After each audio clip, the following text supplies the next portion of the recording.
na wasalimu katika jina la Yesu. Pia nawatakia juma njema. Unajua tunaanza leo juma, nataka baraka zote ambazo zimeandaliwa ndani ya hii juma ikuwe sehemu ya kila mmoja wetu katika jina la Yesu. Ikale basi kwa ajili ya kusikiliza neno la Mungu.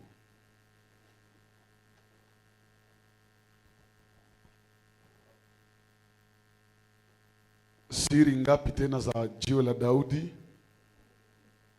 Siyasikia unasema siri ngapi? Asante, tunaendelea. Kwa wamesema siri 11. Ni siri 10, haziko 11 tafadhali. Samueli wa kwanza 17. Mstari wake wa 40. Tunasoma usomi na ifanya katika jina la Yesu. Il prit en main son bâton, choisit dans les torrents 5 pierres polies, et les mit dans sa gibecière de berger et dans sa poche.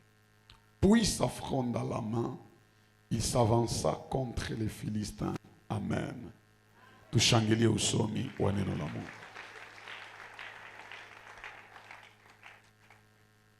Juma hii itakuwa ni juma tofauti. Najua ni juma ambayo tuko na malizia mkutano wetu mpaka siku ya Mungu. Lakini pia itakuwa ni juma ya baraka sana tena sana. Kama vile neno la Mungu linasema ni heri mwisho wa jambo kuliko mwanzo yake. Na njoo vile nataka kabisa kwa shauku kubwa hii mwisho ya hii seminari, na njoo ikuwe mwisho ya magumu yako. Njoo ikuwe mwisho ya mizigo yenye imekusumbua. Ikuwe mwisho ya mateso umeyapitia, na ushuhuda ionekane waziwazi. Mimi naamini kuna wale watashuhudia waziwazi kabisa. Tena ni ushuhuda ambayo haitakuwa na upinzani. Bwana asifiwe. Asubuhi nitaendelea na hii ujumbe mpaka vile nitaimaliza. Mchana tunaendelea na ile ujumbe ingine. Magharibi leo tunaanza mesaje ya mpya kila magharibi. Nayo itakuwa ni baraka kubwa sana. Tuko tu ile mada yetu ya sema saison. Amen. Tumeisha sema nafikiri vitu karibuni vitatu kwa ajili ya jiwe la Daudi. Tulisema jambo la kwanza ni jiwe ambalo lilikuwa na mahali lilikutanika. Yaani address. Daudi hangeokota majiwe ambayo yalitupwa, lakini aliokota majiwe ambayo yalikuwa mahali katika kijito. Na hii tumesema lazima Mkristo, mtoto wa Mungu, awe mtu anayetulia mahali pamoja. Baraka za Mungu ni kweli zitatufikia, lakini je, zitawakutana wamoja wako? Sababu baraka ziko disponible, lakini ni wanani zitakutana? Unajua katika usomi wa Mathayo 12 ama 25, wale mabikira 5 wapumbafu, kilichosababisha wakose kukutanana na bwana harusi ni wakati walitoka kwenda tafutana na mafuta. Kama wangebaki basi fasi moja, kwa nini hawangeangaziwa na taa za rafiki zao? Lakini wakaona ni kama hawatosheke na mwangaza ya barafiki, wakaenda tafuta mafuta pembeni. Kumbe mwile kwenda tafuta itawachelewesha. Hatuna haja ya kuwayawaya juu Mungu atubariki. Hatuna haja ya kuhangaika juu Mungu atubariki. Tunaweza tutulia fasi moja na mkono wa Mungu inatukutana pale na inatupatia mema kabisa. Katika Marko 11, yule mwana punda aliyekuwa anafungwa kijijini Betfage, basi hangeweza kata kamba, basi angejikaza akate kamba. Lakini alijua hata nikate kamba nitahangaika tu bure. Lakini kwa kubaki yake, hata kama alifungwa, kumbe pale njoo watatuma wanafunzi 2 waende mfungua ili Yesu ampeleke mbali. Nataka niombee mtu mmoja na nitangazie na kumkiria mtu mmoja ambaye bado anatulia fasi moja. Neema ya Bwana ikulokalize kwa jina la Yesu. Jambo la pili tulisema kuhusu mawe haya. Tulisema ni mawe ambayo yalichaguliwa na Daudi. Hayakujiweka kwa mikono ya Daudi, lakini ni Daudi ndiye aliyachagua. Katika maisha usitake kujiwekaweka kwa watu. Narudilia tena, niko nasisitiza. Wengi tunazaraulika ni sababu tumejitiatia kwa watu. Mtu asipokutaka wewe, omba Mungu akuletee anayekutaka. Na wakati mtu yuko na kusumbua, unahangaika na kukosa usingizi juu yake, unakosa apeti juu yake, kuko wenye huku nje wanaliaka bakutana nake na wewe. Kwa hiyo usijitietie tu mikono ya mtu mwenye hana wakati na wewe, hana samani, haone samani yako. Tembea na yule ambaye anakujali. Bwana asifiwe.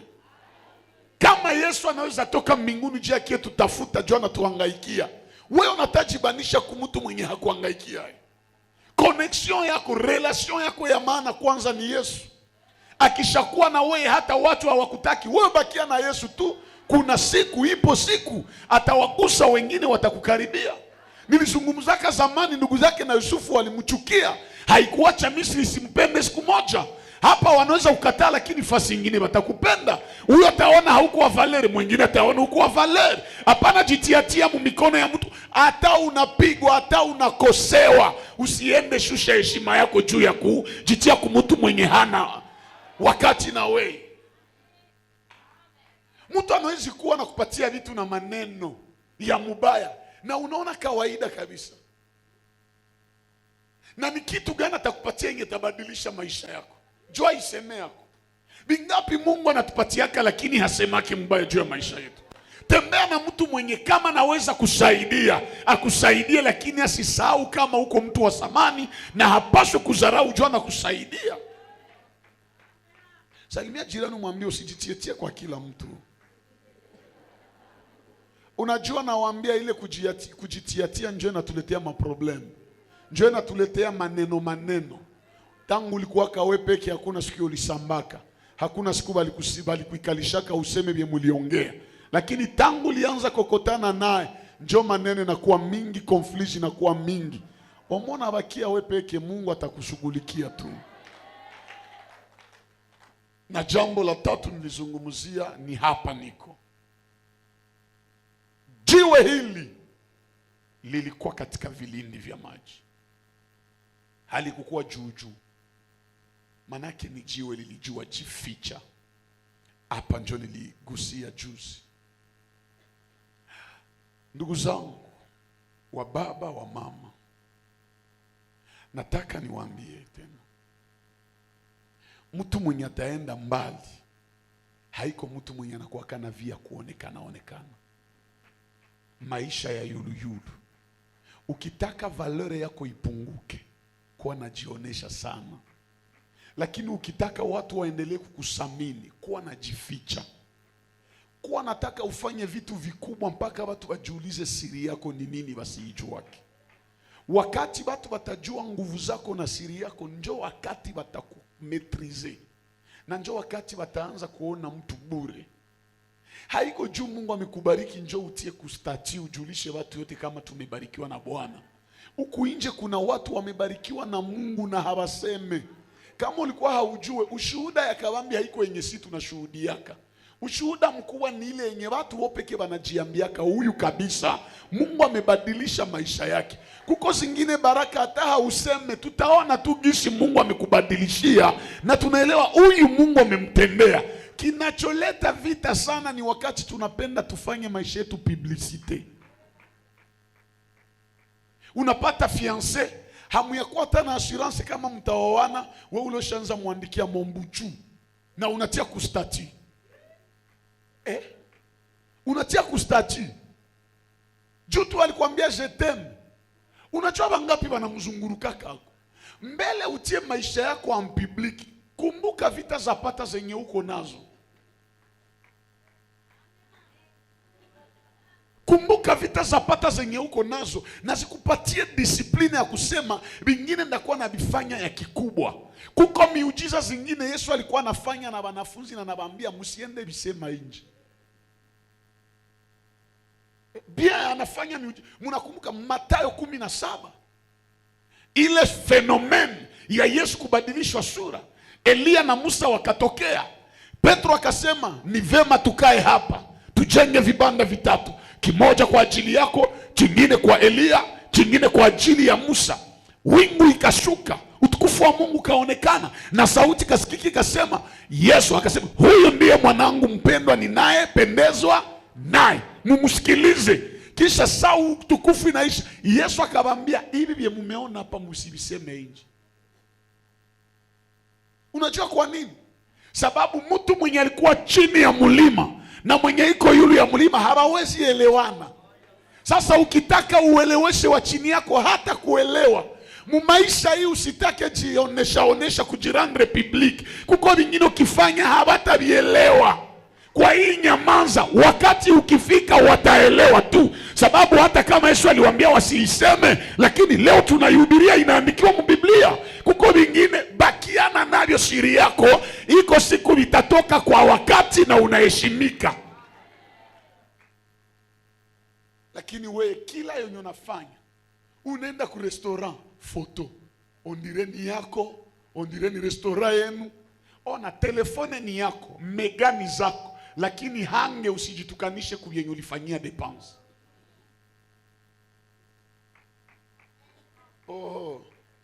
Unajua mafundisho ni ya lazima juu na kusaidia kulimoya. Na bambia bamingi leo wanaishi vita juu ya kupenda rendre vitu publiki. Yusufu bandugu yake walikuwa hawamchukie, bali anza mchukia siku alibambiaka ndoto zake. Manake hangesemaka habange mchukiaka. Kuko tu chuki ingine yenye unalamushaka juu ya kusema sema yako. Haujua kama uko mwenye anakupendani juu hayajuaka ahadi ya maisha yako. Kisha ukasema bali nitabiria nienda kuwa hivi na hivi. Mwenye uko naambia haujue kama njoo mulozi wa maisha yako. Njoo anaenda tena kumadawa nafunga vyako. Juu ya nini weye unaombaka lakini haujibili waki? Kwa najiuliza saa zingine. Angalia bia someone juu ishapenda kurandre maisha yako public sana. Na kuambia kwa mwingine hata ni rafiki yako asijuake vyako. Mwenye ajue vyako ni Mungu yepeke. Ule rafiki yako atabijue hana kenye atakusaidia nacho. Jehova tu ndio mwenye akijua vyako. Yeye ndio anajua anaweza fanya nini juu maisha yako iendelee. Ule mwenye unaweza itamuko mfia leo kwa siku atakufanyizia kitendo. Yenye unajiuliza nini linituma. Baba yetu mtume akasema hivi, siri yenye wewe haukuweza chunga, usiwaze mwenye unaiambia ataichungaka. Ase ni siri usisemaki. Ase haki siwezi kutobola. Vile nafasi siwezi kutobola. Unaona vile ulijikonfie kwake, naye iko na mwenye anajikonfiaka kwake.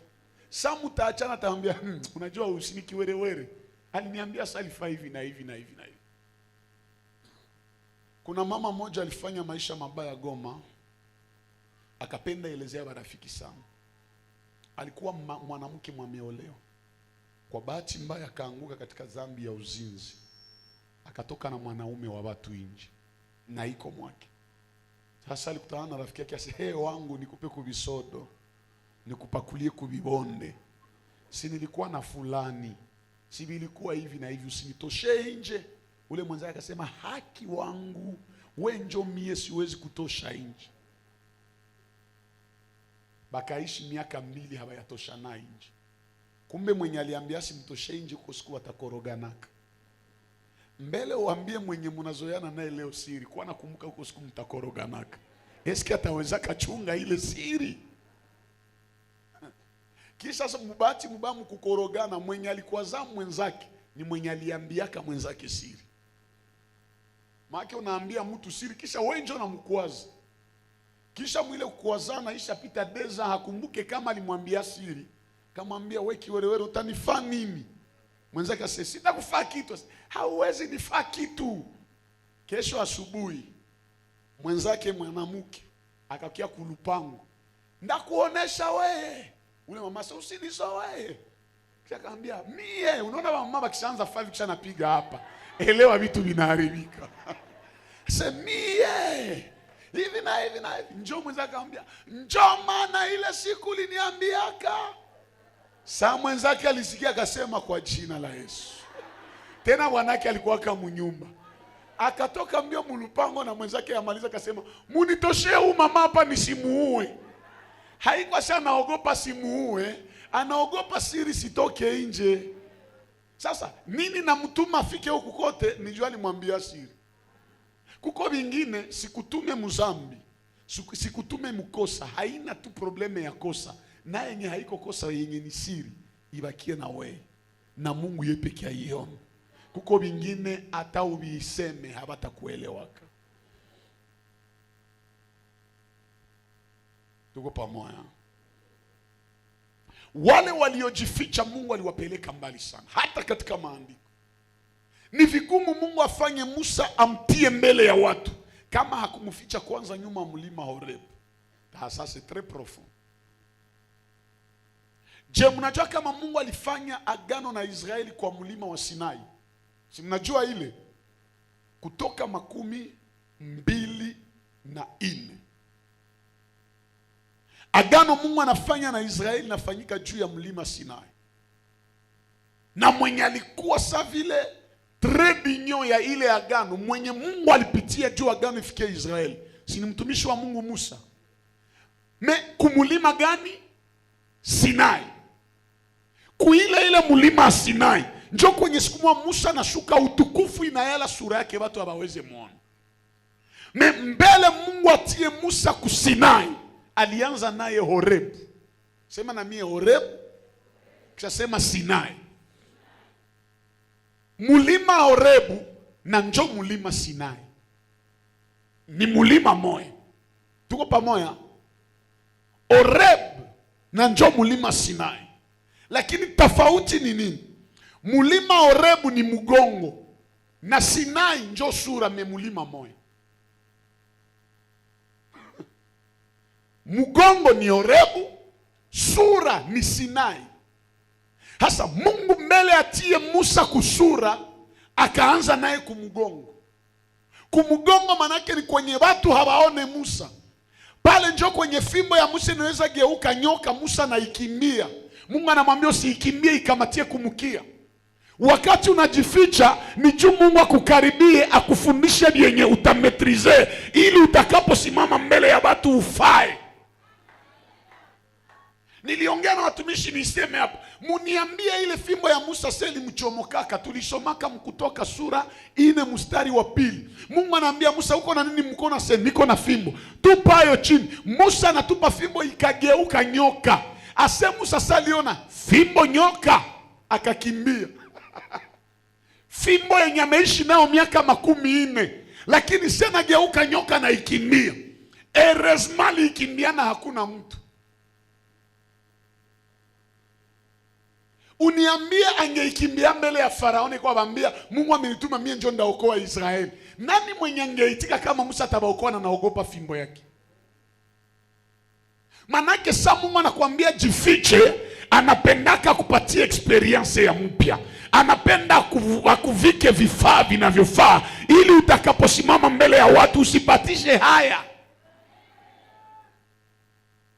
Kama Mungu anakuambia jifiche mumaombi, omba bien, potea, omwe watu wasikuone, lakini Mungu iko na kuandaa. Utakapotoka, utatoka na utukufu ya ajabu.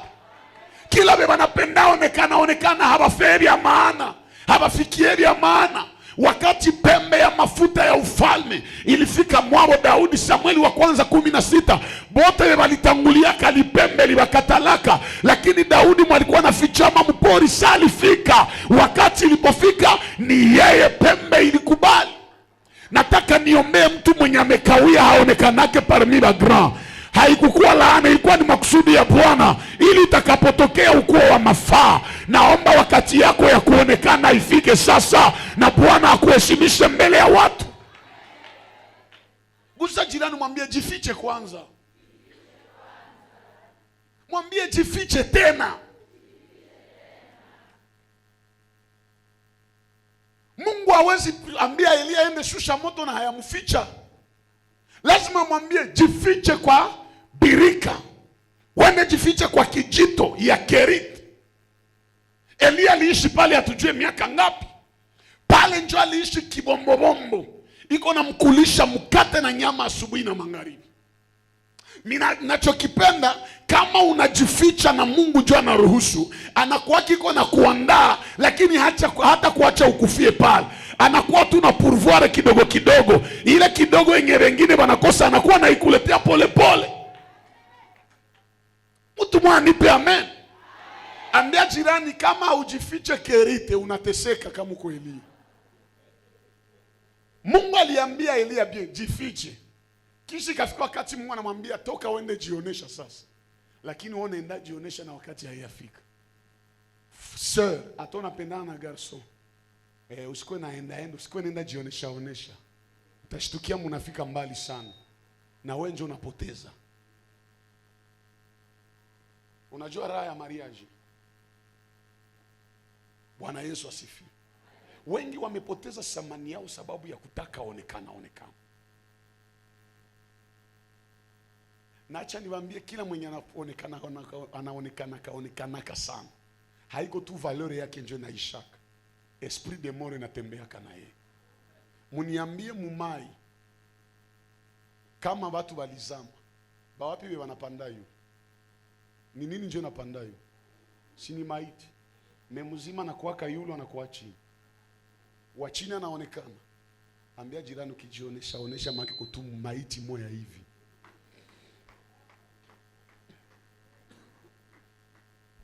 Hauyabarikiwa miuko acha kustatia. Si ndio tumekumbukwa na Bwana. Yo. Na Mungu naye anakuona anasema, kama huyu muhimu maisha anaanza sema amekumbukwa na mimi, nikimkumbuka vitakuwa Kuko zingine tabia zetu tunafanyaka zinasukuma Mungu asitutendee kitu. Mungu yeye pekee anaona huyu hakuna kinyaisha kwa nake. Na kuambia kwa maombi ingine, hata uombe kama ungali na ile esprit ya kutaka onekana, hakuna kwenye utafika. Yesu ndio mkombozi, mwokozi wa dunia. Lakini ilifika wakati anakimbilia Misri, anajificha Misri. Ungenipa amen. Ni mtoto anajua hapa si yakuwa wa kupigana na nani? Na Herode. Herode anasimama na panga mpango ya kuua watoto yote banaume. Malaika anatokea Yusufu anamwambia kimbia na mtoto Misri. Ule malaika mshwaze ni mwingine alimutuma, ni Yesu yeye pekee alimutuma. Kimbia na mtoto Misri. Isaya anasema ole wake anayekimbilia wapi? Lakini Yesu juu ya kujificha kaitika apambane na andiko ya Isaya. Anaitika ingie muole. Iko Misri. Mpaka siku alisikia adui yake amekufa, njoo akamwambia mrudie sasa. Yesu akarudia. Mkombozi wa dunia mwenye ni star de star. Bustare ya Yesu haishie tu mbinguni. Biblia inasema jina yake ni kubwa juu mbinguni, duniani na kuzimu. Lakini mbele aipate aliitika apotee. Miaka 12 anapotea. Sana fika Israeli. Anaonekana miaka 12 anafanya exploit. Muhekalo na shangaza ba daktari ya sheria.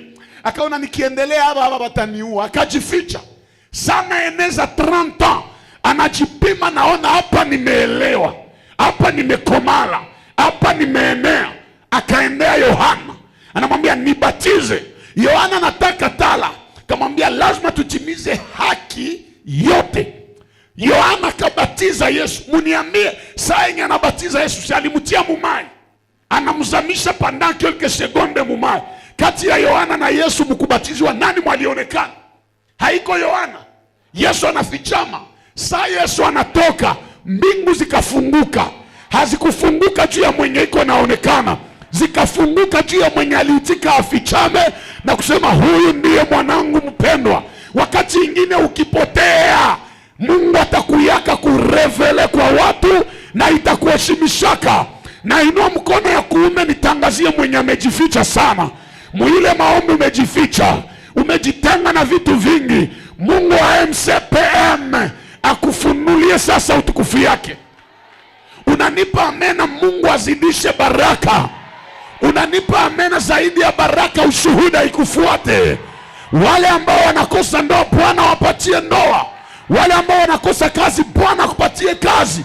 Ukijificha sana, siku Mungu atakufunua, atakupatia vya maana zaidi. Pokea vitu vya maana kwa jina la Yesu. Na Biblia, pokea vya maana kwa jina la Yesu.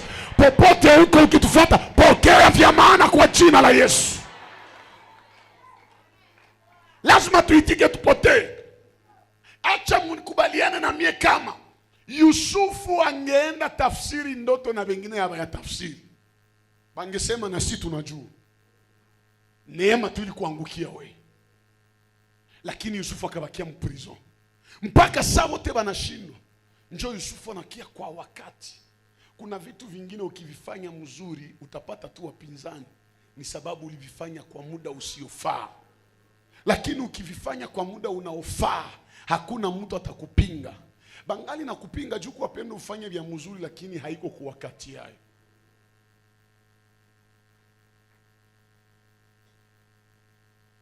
Mungu anapotuficha ni ili atuandae, atupatie vifaa vinavyoenea. Nimekuwa namwambia Musa, ula naanzia wapi? Orebu. Pale Orebu ndio Mungu anamuonesha kama ukome nawezi kuwa kuyeye. Sasa discussion inakuwa mingi, anamwambia tia mkono mmakwapa, anatia. Tosh. Musa naona ukoma kwa jina la Yesu. Baba ukoma, Mungu rudisha, anarudisha. Tosha. Ukome napotea. Pale ndio Mungu anaonesha Musa. Musa anaanza, baba unataka nituma kwa Farao, sijue sema, niko na kigugumizi. Mungu anamuonesha, nikikuficha sana sikunda kutosha, faiblesse yako hakuna mwenye ataionaka. Junda kutilia Aruni mwenye atakuwa na kutafsiri. Mungu alikuwa aliandaa Aruni kwa ajili ya kuwa mtafsiri wa nani? Unaona inamaanisha nini? Kwenye watu wangechoka kusema ya Musa, Aruni anakuwa pale jua kwa nasema kufasi ya Musa. Mungu akikuficha ni jua kuandalia hata watu ambao watakuya kuwa bagaje yako juu ya kukuwa nafunika budhaifu fulani zenye zinawezi acha watu wakuchukie. Bwana asifiwe. Ambia jirani, jifiche tena. Mwambie usitaki onekana. Funguo ya 4. Funguo ya 4 ya hili jiwe. Biblia nasema aliokota mawe ngapi? Zenye ziko hai laini. Sema na mie laini. Ile ni funguo kubwa sana. 5 pierres polies. Quel message, mon Dieu. En français, ça va dire la chose qui est polie. Donc, c'est quelque chose qui est fine. Kitu kenye kiko garni, kenye kiko orne, kinapambwa na vitu vya maana. Maana lijiwe yenye haipambwe haiwezi angusha Goliath. Mpaka lijiwe ipambwe. Hapa kuna mzoga mzuri sana. Mtoto wa Mungu, msikilizaji mpendwa, umeumbwa na Mungu ni mzuri. Lakini usitake Mungu akutume mshambe bataye na hayakupamba na vitu vinavyokuheshimisha. Lazima ujue valeur yako, njoo ufalie watu. Wakati mwingine usiambie watu muniheshimu na wewe pekee haujue valeur yako iko wapi. Ninarudilia, ni vigumu watu wa kuheshimu wakati wao mwenyewe hujagundua ni nini naweza kusaminisha. Daudi anajua siwezi logota kila lijiwe, mpaka nilogote lijiwe yenye iko laini. Maana ni lijiwe yenye haina kilo. Paske kenye kiko poli ni kitu kenye kisha punguza kilo. Usiingie mu watu juu geuke mzigo yao, ukwe msaada ya watu. Na niko naomba Mungu akufanye msaada kwa watu kwa jina la Yesu. Kuna vitu vinaweza kupatia valeur. Gisi hili jiwe, Petro wa kwanza sura 2. Petro iko nasema sisi ni yale mawe ambayo yalitupwa na watu, lakini Mungu akatulogota si. Hasa wakati unaokotwa na Mungu, usiachane na Mungu na hayatia muwe kitu kitakupatia valeur. Oh la la, niliwaza uko mwiko na nisikie. Dada yangu, wiana haitoshe, masomo haitoshe, Barafiki habatoshe juu kwa wa valeur. Kitu kia kwanza kinapatia mtu finesse, kinakufanya ukuwe Pierre Poli. Lazima ukuwe na Yesu. Mwenye iko na Yesu iko na samani. Hauwezi niambia maisha yako iko na valeur bila Yesu. Kila mtu mwenye hana Yesu ni likuni ya Jehanama, lakini aliye na Yesu ataishi uzima wa milele. Kwa maana jinsi Mungu alivyopenda ulimwengu akamtoa mwana wake wa pekee ili kila amwaminie. Oh, nipe amen. Oh la la. Kwa maana jinsi Mungu alivyopenda akamtoa mwana waye. Manake kila mwenye naamini wa pekee anakuwa wa special. Juu mwenye iko unique manake iko special. Utaheshimika kama uko wa special. Na kukuwa special yako ya kwanza mpaka ukuwe na mwenye iko plus special. Na wa special muwote ni Bwana Yesu. Ukikuwa na Yesu valore yako inapanda. Ukikuwa na Yesu heshima yako inapanda. Ukikuwa na Yesu watu watakukubali. Hapana tembea kusema nilisoma. Masomo haiwezi kutajirisha. Unaweza kuwa na masomo na unakuwa maskini. Aliye tajiri ni yule ambaye ana Yesu. Natabiria mtu mwana kumtangazia, endelea tembea na ule Yesu. Ipo siku atasaminisha maisha yako. Ba Petro hawakusomaka lakini balitikisa Israeli yote. Naona watu ambao dunia iliwaima vya maana, lakini Yesu lazima akupatie heshima. Piga jirani mkono mwambie Yesu njoo valeur yetu ya kwanza. Isaya 53 inasema Yesu alikuwa na sura ya mubaya. Mnajua vile?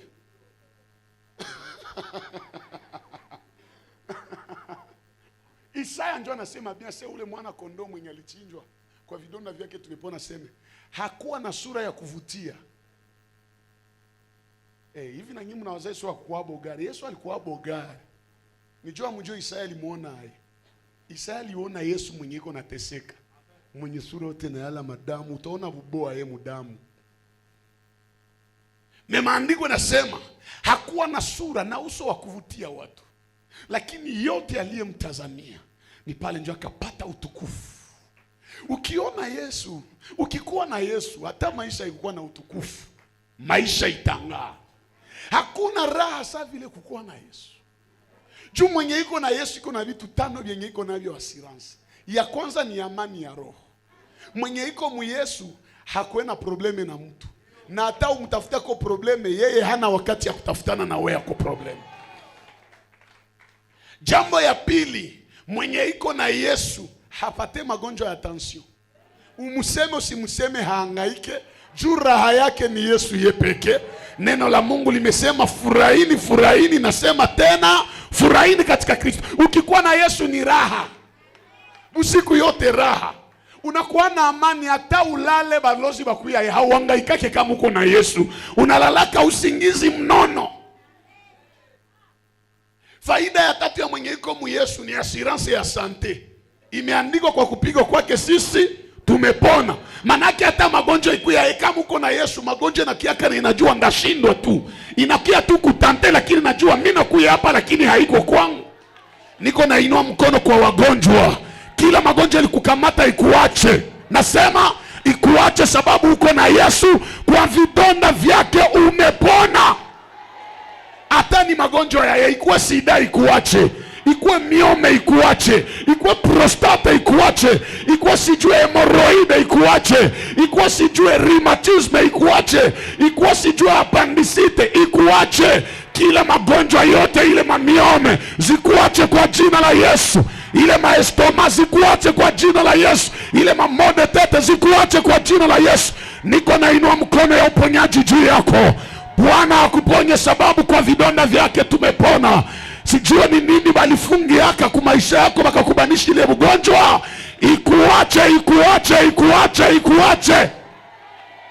Sema Baba, kwa kupigwa kwako nimepona. Kama krize ni mgonjwa, ile krize nayo ikuache. Kama umaskini migeuka magonjwa kwako, umaskini ikuache. Kama ile mikoshi migeuka sa magonjwa ikuache. Kwa kupigwa kwa Yesu tumepona. Napenda neno linasema nanyi mtajua kweli kuwa huru kwa jina la Yesu. Narudilia uhuru, saison ya liberte. Hakuna kitu kitakudai tena. Kuna watu walijiunga sasa watakuloga. Uko huru, hawatakuweza wewe. Oh. Nipe amena nitabiri kidogo. Imeandikwa tunapobatizwa tunakufa. Sema na mie, kufa nini? Pamoja na nani? Manake mwanatakaka kuue hata kuweza. Ulikufako zamani na ukafufuka. Uko revenant, uko sa monstre. Muloza na kuyaka na kutana monstre hii haiko monstre. Ni Yesu njo mwenye aliua vya mubaya na ameleta uzima mpya. Ule Yesu akupatie uzima kwa kila kitu chote. Kama alifufua maisha yako, afufule na utajiri yako, afufule na samani yako, afufule heshima zako, afufule utajiri, afufule mali. Niko natabiria wenye mpaka saa hii wangali wapangai. Sezo ya upangai inaisha na unakuwa na wewe bayere au bayerese kwa jina la Yesu. Ambia jirani, ukikuwa na Yesu hauwezi gonjwa. Faida ya ina ya kukuwa na Yesu ni kwamba kila mwiko na Yesu, Yesu anampatia familia mpya. Na hakuna raha sawa vile kuwa na familia mpya. Patia Yesu makofi juu ya hili. Kuko watu hapa jamaa ili bakatalaka, bakawaza anamalizika. Kumbe Yesu atamlogota. Leo anakupatia familia MCPM. Kubaliana na mie kama vyenye jamaa kwa haiwezi fanya humu MCPM wanaweza bikufanyizi. Nipeke nilikuwa shuhuda jana. Umwinyimu na wazu ule ndugu kama alipata ngombe jamaa ingeimupa. Hii ni jamaa takatifu. Yenye haina bezwe bajua ulitokea mkilima gani. Unaona mubaya ya jamaa ni nini? Mwenye iko na kitu njo wanaheshimiaka. Lakini mkanisa na mwenye hana kitu tunamkubali sababu ni mmoja wetu, tunachangia damu ya Golgotha. Ule Yesu aendelee ongeza mafamilia mu MCPM. Ninatabiri Butembo yote igeuke MCPM. Kama kutakuwa huduma yenye iko na watu ya kwanza, natabiria MCPM. Lazima watu wajae, maelfu ya watu wakuje ona ukubwa wa Mungu mahali hapa. Salimia jirani, mwambie ushakuwa ndugu yangu. Mwingine atakwambia ulijuana na ule ae, sikufanya effort. Yesu tu ndio alinikutanisha naye. Yesu ndio anatupatiaka familia. Unakumbuka ule mwanamke alikuwa anavuja damu. Sikia vile mwanaandika na mzarao. Omata ya hilo wanasema jina yake. Huyu mwanamke wanasema mwanamke moya pale alikuwa anavuja damu. Eske wanasahau jina yake? Banajua jina yake lakini hawamuite mwaye. Sana gusa pindo ya vazi ya Yesu. Yesu anasema nasikia nguvu zinanitoka, kuna mtu amenigusa. Ule mwanamke akajichongea, ni mie papa. Ni mie Yesu. Ni mie Bwana. Sikia vile Yesu akamwambia, "Ma fille." Alikuwa anaitiwa femme. Femme maana ni mtu mwenye hana tena familia. Me Yesu anatoka kumuita femme. Anamwambia, "Ma fille, va en paix. Ta foi t'a sauvé." Binti wangu, enda nyumbani. Asa ataenda kunyumba ya wapi? Esprit ya adoption ikalokalize ule mwanamke. Maana kama Yesu anamuita binti wangu enda kunyumba, maana anamwambia uende njoo kwa mimi na kuwaka. Usirudie tena kwa walikukatalaka. Uende kwa mimi na kuwaka. Kufamia wakikukatala, Mungu anakupatia jamaa takatifu na itatokea ndani baraka yako. Na faida ya 5 ya kukuwa na Yesu ni kwamba kila mwenye iko na Yesu iko siku atanyakuliwa. Ambia jirani, kwa siku tutatoka mulu dunia huu. Ulu dunia lolishatuonea. Surtout mu Kongo yetu unalala. Kukufa mkongo njo kitu ya mwenjeri. Bana uwa mtu juu ya kukosa 200 francs. 200 francs. Siku manifataka ku digital Kongo aseme soda moya liuwa mtu juu ya kumuima 100 francs. Juu ya muindi. Ipo siku hii mambo yote yataisha. Iko siku parapanda Italia. tutamlaki Bwana. Itakuwa ni raha ya ajabu. Kama ulikuwa haujue kumlaki Bwana njo kitu kikubwa sana. Ululu mwili lwetuko nalo lutatuachaka, tutaluachaka. Tunavala mwili ya utukufu, hauna mabawa lakini utapita mwi hewa. Ona, kama ishatembea mwavyo utavuka avion zote, utaenda mpaka mbinguni. Unakaa kule miaka 7. Mwile miaka 7 hautakuwa mtu kawaida. Cha kwanza utavikwa taji. Manake kui dunia kama abakuone mfalme, Yesu yana kuonaka mfalme. Cha pili utafanya harusi na mwana kondoo. Utakuwa bibi harusi wa Yesu. Mpaka siku Yesu anakiatawala milele, tutatawala naye sa vile bibi harusi wake. Muniambie, bibi ya mfalme naye haiko mfalme? Bwana anakamataka decision na bibi yake iko pale pembeni. Tena bibi asimamaki. Bibi anaikalane mkiti ya rene. Naona mtu mwenye Mungu mbele amfikisha atakula atakuikalisha mkiti ya utawala. Salimia jirani mwambie kia kwanza kinatupatia valeur ni kukuwa na Yesu. Yesu ndio samani yetu ya kwanza. Kosa vyote lakini usikose Yesu. Juu ukikuwa na Yesu uzima ingali taonekana. Asubuhi ya leo Mungu atubariki. Naona lazima Mungu atubariki kabisa. Niliwaza utashangilia zaidi ya pale.